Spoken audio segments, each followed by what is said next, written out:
machinery that can cause cuts, crushing injuries, lacerations, even amputation. Do you know what to do if you or a co-worker injures a hand or fingers? Immediate first aid can make a difference. Hands and fingers are definitely vulnerable on the job. In fact, nearly a fourth of all work-related injuries happen to hands and fingers. And it's no wonder. Your hands are probably active all day, working with equipment where hands or fingers could get caught in the machinery, working around pinch points, working around glass, knives, or sharp metal, working with power tools. Any of these could cause injury. If you or someone around you suffers an injury, you'll need to know what to do. If you have no first aid training, make sure you understand how to get medical help as soon as possible. If you have medical training, keep up to date and review the basics on a regular basis. Only provide medical care you've been trained to give. Because of its graphic nature, some viewers may find parts of this video disturbing. If you're unable to watch, try to listen to the descriptions of recommended care. You never know when you might need this information. I felt myself pretty bad. Cuts and lacerations are among the most common hand and finger injuries. Okay, go ahead and just sit down. Ready, first aid kit! Keep your arms up. Try to keep your hands up a little bit, Sean. All right, so we'll begin in a second. What's your hand hurt? Left hand. What you doing, Sean? Pain right now? What's on there? When treating any bleeding injury, no matter how large or small, wear gloves to prevent direct contact with blood. This helps protect you from bloodborne disease. You're really dizzy? Okay, you just hold on. We're going to lay you down. Get the blanket over you. You'll be okay. Take a look at your hand real quick, okay? If the injured person is dizzy, immediately position them so they're lying down, with feet elevated if possible. Raise the injured limb, and using dry, sterile dressings, apply direct pressure to the wound to help stop the bleeding. If they're not dizzy, apply direct pressure first, then position them.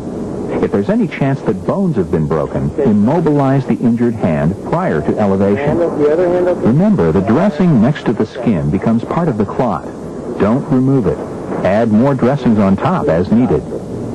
If bleeding is severe, you may need to apply pressure to the brachial artery in the arm to slow blood loss. You can find this artery by grasping the upper arm using your fingertips to separate the muscle on the top of the arm from the muscle on the bottom of the arm. By separating the muscles, you can feel the brachial artery about 2 inches above the elbow. Once bleeding is under control, use bandages to secure the dressings in place. Allow the hand to relax with fingers slightly curled instead of extending fingers straight. If the bleeding doesn't stop quickly, call for an ambulance or get advanced medical care according to your company's policies. Spilled blood should be treated as a hazardous material. Cleanup should be done wearing gloves and eye protection. Use a solution of 1 part bleach to 100 parts water or another cleaning solution approved for cleaning up blood. Bloody towels or dressings are considered biohazardous waste and must be disposed of properly. Last but not least, every workplace injury must be reported and investigated according to your company's policies and government regulations. That way your company can improve safety procedures to prevent similar injuries in the future. Even minor injuries should be treated and documented. Depending on your work, your hands may also be susceptible to thermal burns. Contact with steam, heated air, fire, or hot objects can cause burns. The deeper the burn and the larger the burned area, the more serious the injury. Oh my gosh, here, sit down. I'll go get the first aid kit. First-degree burns are red and just affect the outer layer of skin. A typical sunburn is an example of a first-degree burn. Most second-degree burns are darker red, and the skin may be mottled or have blisters. These burns are deeper and damage the second layer of skin. Third-degree burns are deeper still. These burns char the skin white or black. Any third-degree burns to the hands are considered serious. Second-degree burns that extend up the arm should also be considered serious. The first step in caring for a burn is to stop the burning process. If the skin is unbroken, submerge the hand in cool water or hold the burn under running water for no more than 10 minutes. Burns are easily infected, especially if the skin is broken. Immersing a burn in water may increase the odds that it will get infected, so only cool down the wound if it's still hot. If the skin is broken, use wet, sterile dressings instead of running water to cool the burn. Always use clean dressings and sterile water or saline solution to prevent infection. When the burned area is no longer burning, cover it with a dry, sterile dressing to keep out airborne bacteria and prevent infection. Place separate dressings between each burned finger.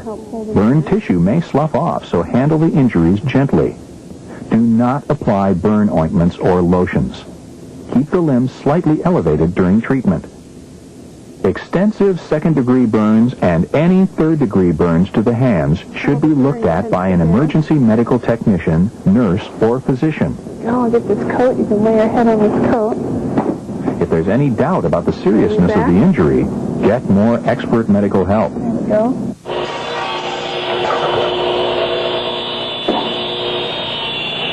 All yours. Okay.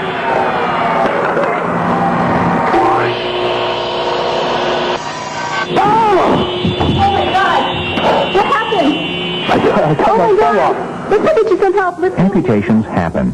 Be ready. Amputated hands and fingers can often be reattached if they're handled properly. And I'm going to go get help. I'll be right back. Again, wear gloves to protect yourself from bloodborne disease. Treat the injured person for shock by having them lie down with their feet elevated.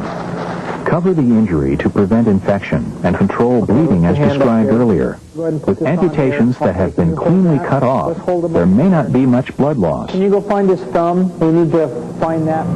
Save amputated parts by wrapping them in dry, sterile gauze. Place them in a plastic bag and keep them cool. Ice water works well, but don't put amputated parts directly on ice and don't use dry ice. This can freeze and damage the tissue. Make sure amputated parts go with the patient to the hospital. I have it all packaged in here. Of course, the best protection against hand and finger injuries is prevention. Using equipment and tools properly is a great place to start. If you work with knives, make sure they're sharp. Take care that all guards are in place on equipment and machinery. And wear the right gloves for the job to protect yourself from cuts and lacerations. If someone around you is injured, know who in your work area has first aid training and know how to report a medical emergency when it happens. Again, only provide the care you've been trained to give. Hand and finger injuries can be permanent. Take time now to think about what you would do in a medical emergency. Be prepared. Your quick action could make a world of difference.